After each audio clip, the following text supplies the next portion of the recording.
Hello and welcome to World Vape Day, Colin. Thank you for celebrating harm reduction with us today, and it's a great pleasure to have you here. How are you? Thank you, Michael. I'm very well, thank you. Good afternoon, good morning to you, and good afternoon to me. Thank you for being here.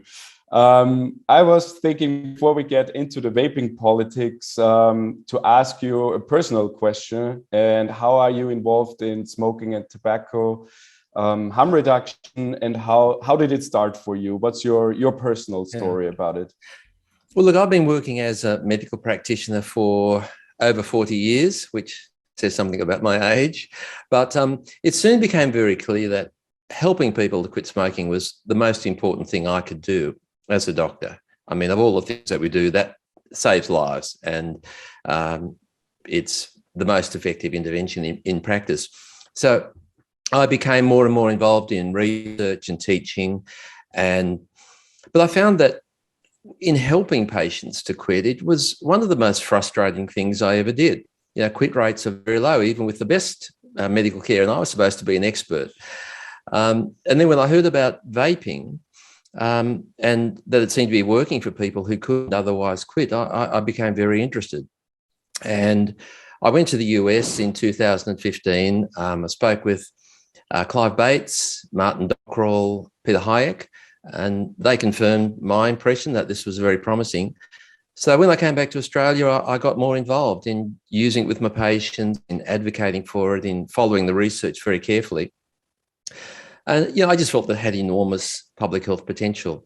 But in Australia, there was a hostile and quite irrational reaction to vaping from governments, health associations, medical associations. So I became involved in advocacy to get the message out there. In 2017, several colleagues and I formed the Australian Tobacco Harm Reduction Association, which was a health promotion charity to raise awareness of vaping and other forms of harm reduction. And yeah, I've been working on it ever since. It's been a slow process, though, because of all the opposition. And just out of curiosity, how did that work for you? Being on the one hand a doctor, on the other hand kind of an activist, did you get pushback or did you get attacked like many activists experience?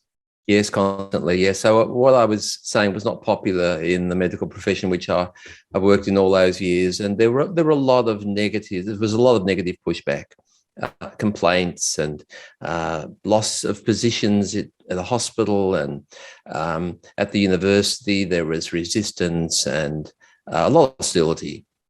But I just thought it was so important. Obviously, you overcame that. Fortunately, yes. Yeah. And look, to be frank, it actually made me more determined. You know, there was a lot of ad hominem attacks, and it made me more determined because I knew I was on the right side of history. And have you ever personally smoked or vaped, or was that more just because of the patient's interaction that you became interested? Look, I've never actually smoked. My father was a heavy smoker, and I grew up in a cloud of smoke, which I hated. I tried a few butts as you do, but it never took, fortunately for me. My father was a doctor, and he went on to die from cancer related to smoking. So that also motivates me to be, you know, active in this area. That's very unusual. For me, it was the same. Having a smoking father, hated it, and then eventually started it on my own. So really stupid, but that's more the norm. Now. Yeah. Well, that's right. That's more the norm, and there are genetic and the environmental things that trigger it. So yeah, I was lucky. Indeed. But let's start talking about for the main reason why we invited you to talk and come on World Vape Day. It's because you recently published a book on vaping, and I think it's a very, very interesting book for obviously all the vapers who are listening now and the activists, but also for the smokers. Maybe you can tell us a little bit, why did you actually write this book, and how did this idea start? Yeah, look, I was just so frustrated with the disinformation and the negative messaging about vaping from health professionals and from the media spreading this information. I could see how it was helping smokers quit. I could see the research was supporting it. And I wanted to provide accurate information for smokers so they could make that informed decision to switch, and then also provide them with practical advice on how to actually go about it. So the book is designed for smokers, for vapers, to give them more information. It's for health professionals to educate them, and for policymakers. Because I think at the end of the day, this is a political issue. And I think the policymakers, need to be brought up to speed. Yeah, I even have the book right here, and I recommend it to everyone to read it because it's really cool. It's called Stop Smoking, Start Vaping. And already on the cover, Senator Holly Hughes, also a very good defender of vaping, said this book is a must for any smoker who wants to know if vaping can help them quit. So how would you summarize the book? What is it about generally? Yeah, look, there were 3 parts, and so there's something for everyone, I think. Part 1 explains what vaping is and outlines the evidence. So, what is the scientific evidence? Does it work? Is it effective? What are the issues around nicotine, which is very poorly understood? So, I explain the science behind that. Part 2 is a practical guide to getting started on vaping. I think it's quite overwhelming for new vapers to start on that journey, and the book explains, what to buy, what device, what liquid to use, how to do it properly, how to do it safely, and so on, and all the technical aspects. And part 3 explores the controversies. So it looks at why vaping's opposed, why do medical authorities who we'd normally trust oppose vaping, and what are the underlying reasons underpinning their objections, because they're often not stated, and how should we regulate vaping? So it covers a bit of everything. It sounds a bit like a summary of our work as well. As World Vapers Alliance, one of our main goals is to combat misinformation, and you already mentioned it, so maybe we go into that a little bit. And you even have devoted 2 chapters to it, misinformation about vaping and nicotine. So let's start with the general one about vaping. What do you think are the biggest misconceptions in the public, media, and politics about vaping? Yeah, look, I think the public perceptions on vaping are way off the mark, and the same with nicotine. And I think that's a real barrier to people making the switch to the much safer alternative. I think people need to understand that vaping is not risk-free, but it's far safer than smoking, in spite of what you read in the media. It's probably at least 95% safe. I mean, we know most of the harm from smoking is caused by burning tobacco and the thousands of toxins that generates, and only a very small fraction of those are in vapor. So, and we see in clinical studies, we see improvements in people's health, in asthma, in emphysema, in blood pressure.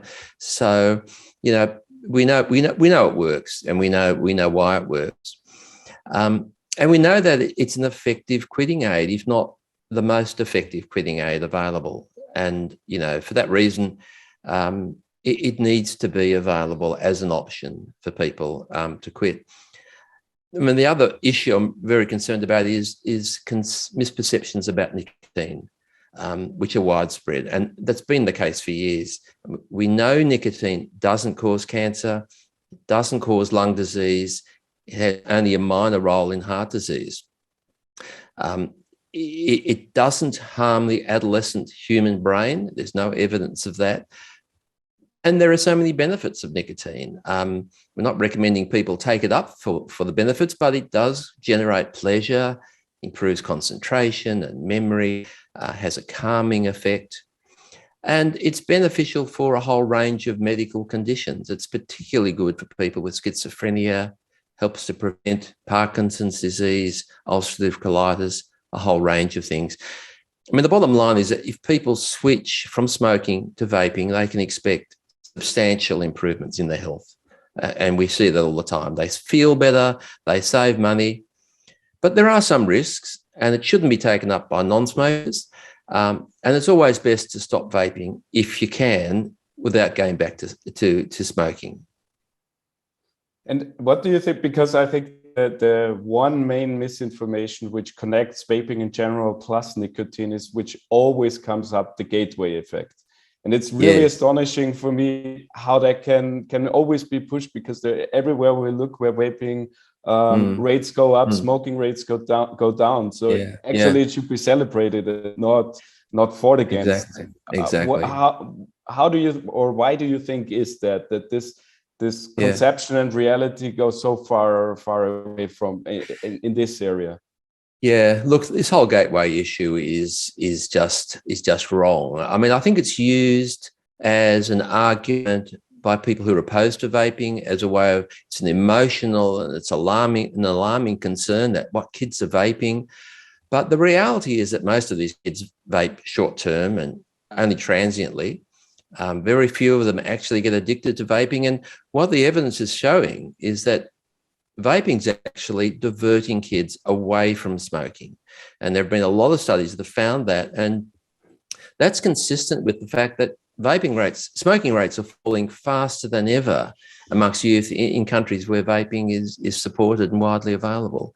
So the science does not support the gateway theory. And yes, some kids who mightn't have smoked may go on to smoking because of vaping, but far more try vaping and don't progress. And the overall effect is a gateway out of smoking. And the same applies for adults, obviously, as well. I barely know anyone who starts with vaping. Almost all vapers are former smokers. Why do you think then that vaping in general is so opposed or gets so much criticism and scrutiny from the public and also the professionals who should know better? Look, I think they give reasons why they don't want vaping. A lot of it's to do with this desire for a nicotine-free society, which we'll never have. I mean, there's always this traditional approach that people should just quit. We should abstinence only. They shouldn't use an addictive drug. There's kind of a moral element there. It's sinful and immoral to use an addictive drug, and they should just stop. But of course, we all know that many smokers can't. But we now have an effective alternative, and we need to make that available to people. There's a lot of conflicts of interest, I think. Organisations that are set up and funded to oppose smoking, I think they see vaping as a threat. It's a threat to their position, to their funding, and they don't, of course, say this, but it's about preserving their role and their conferences and their staff funding and their agenda and their prestige. And some tobacco control public health professionals see this as a real threat to them.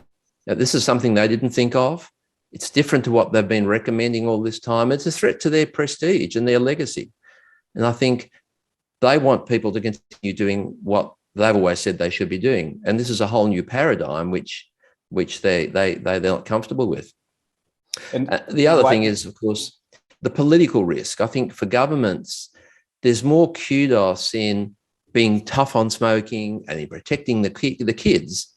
And I think that drives a lot of the political debate, where there's less to gain from supporting smoking and possibly more resistance. And of course, there's all the taxes. In Australia, it's the fourth biggest tax, and that would leave a big hole. So they're naturally going to defend that. And finally, I think the other thing is the groupthink, the fact that if you're a member of an organisation that's opposed to vaping and you have a different view, it puts you at risk. You're at risk, your risk of career advance, of funding, of other opportunities. If you speak out against your group or your tribe, it does put you at risk. It's safer to follow the pack. And I think a lot of people feel they're locked in now, and they can't change their minds once they've decided. And people don't generally change their minds. And I think they just keep pushing on, hoping this will go away. And of course, it won't. I mean, we know there's over 80 million vapers in the world. I mean, it's not going to stop. And how do you think, or what do you think, how we can get out of this? Is there some hope? Are there countries which could be seen as best practice models? how they treat vaping, and what can other countries learn from them? Yeah, look, I think at the end of the day, this is a political issue. I think once there's enough pressure on the politicians, their concern is getting elected at the next election. And once there's enough advocacy and pressure on them, I think they'll start taking this more seriously. I think New Zealand and the UK have got the regulations right. I mean, basically, there's two goals of regulation. One is to allow safe and quality products to be available for adults who can't otherwise quit. I mean, it's criminal, I think, not to allow that. But secondly, we have to make sure that we're not letting kids take vaping up who don't already vape. And we can do that. I mean, we can do that by licensing premises that sell vaping products that with very strict age verification. We can have strict penalties and loss of license for those outlets. And just like we do with any other adult product, I don't see that should be a problem. And in countries like the UK and New Zealand, it's not a problem. And even if kids get hold of vaping, to be frank, they're less. These are the kids who more likely would have smoked, many of them, and are being diverted away from it. I mean, regulation should also be proportionate to risk. I mean, vaping is so much safer than smoking. In Australia, it's harder to get vaping product than it is to get deadly cigarettes, and that's just ridiculous.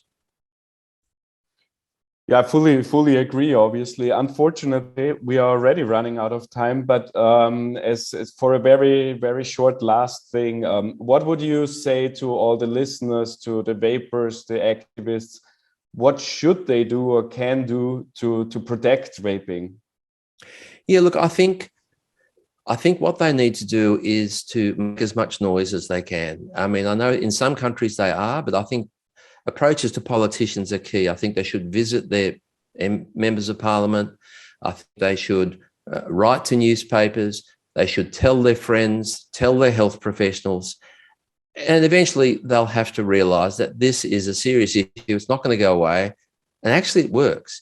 And personal stories cut through where research doesn't. This is not about the research, not about the evidence. The evidence is very clear. It's all about other factors behind the scenes. But I think once enough pressure is brought to bear, politicians will get the message, and eventually vaping will prevail, and I'm sure it will. It will sooner or later, hopefully in my lifetime, but I'm sure it will. But we just need to keep plugging away as hard as it is. Let's hope so. I think everyone here will do their best to defend our right to vaping. Yeah. Unfortunately, we are already out of time. So thank you so much for joining us today. We'll keep celebrating harm reduction. Thank you for being on the show. It was a great pleasure. And thank you for your fantastic work as well. Yeah, thank you, Mark. I appreciate the opportunity. Take care. Bye-bye. Bye.